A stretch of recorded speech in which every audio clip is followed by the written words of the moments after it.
Joining us live, good morning.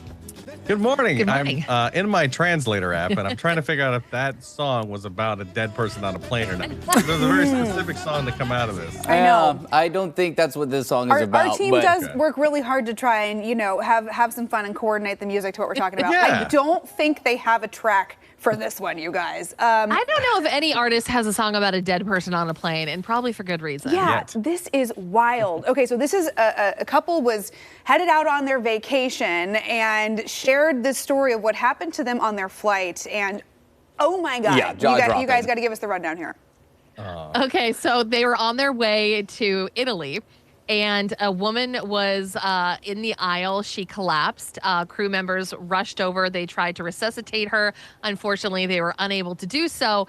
And they said that she was a larger woman. She was unable to be moved to a different part of the plane. So they had to just ask the couple to scoot over. They were sitting in a row of 4, and it was just the 2 of them. So they had to scoot over, and then there was a seat in between, and then they put the woman, the deceased woman, on the aisle and just covered her with a blanket, and they sat there with the dead body for 4 hours. 4 hours. So the first trauma is watching somebody not be resuscitated. Yeah. Right. And then to sit next to him and be like, I just saw you die. Yeah. For 4 hours.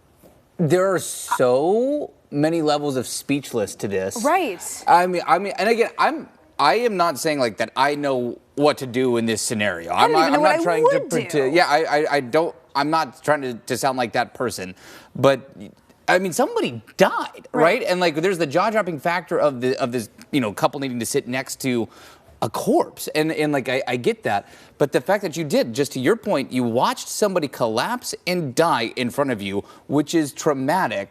Follow it up with 4 hours of sitting next to that person's body. Yeah.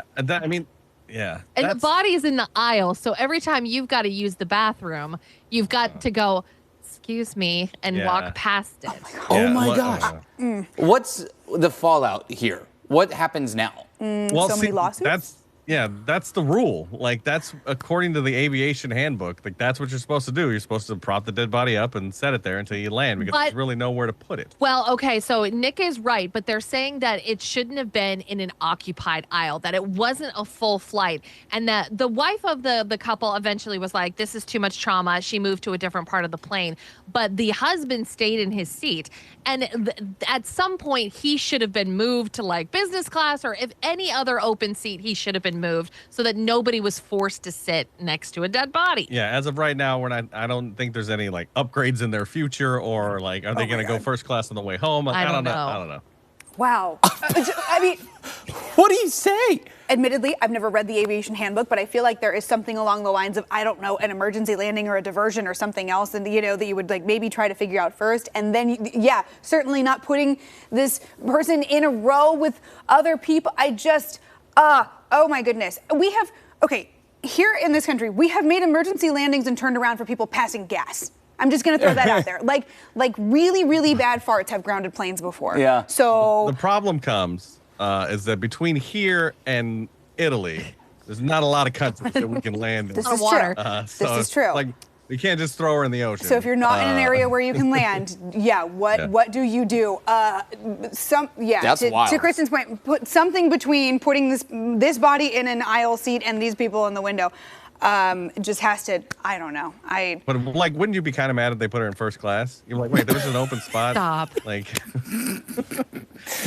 Can I go to first class and she can have my seat? I don't know. I can't. Oh my God. The worst weekend that I at laughed at Bernie's that. prequel ever. I feel like I have to laugh because this is so absolutely ridiculous of a story. I mean, this don't is even know what to do. we have done this segment now for some time, and this one takes the cake. I'm very rarely speechless. But we both are. Oh my gosh. The first thing I thought was, I was just like, there's going to be lawsuits flying from Oh, 100%. every angle. Every passenger on that plane probably has some kind of We legal will need an claim. update to this at some point. It's not like the airline was let's try to kill a lady. And I don't know. Some compensation is necessary. Everything Yeah. 10,000 bonus points to your mileage club or something like that. Minimum. Give me something. Oof. I think I'd be traveling on covered wagon from here on out if I was on that plane and that happened to me. All right, guys. Well, thank you as always. We'll see you tomorrow. Have a nice flight. Yeah. You too. Thanks, guys. All right. Well, for more trending topics anytime, you can always catch Nick and Kristen weekdays on 99.5 The Wolf. Wow. Oh, my God. Wow.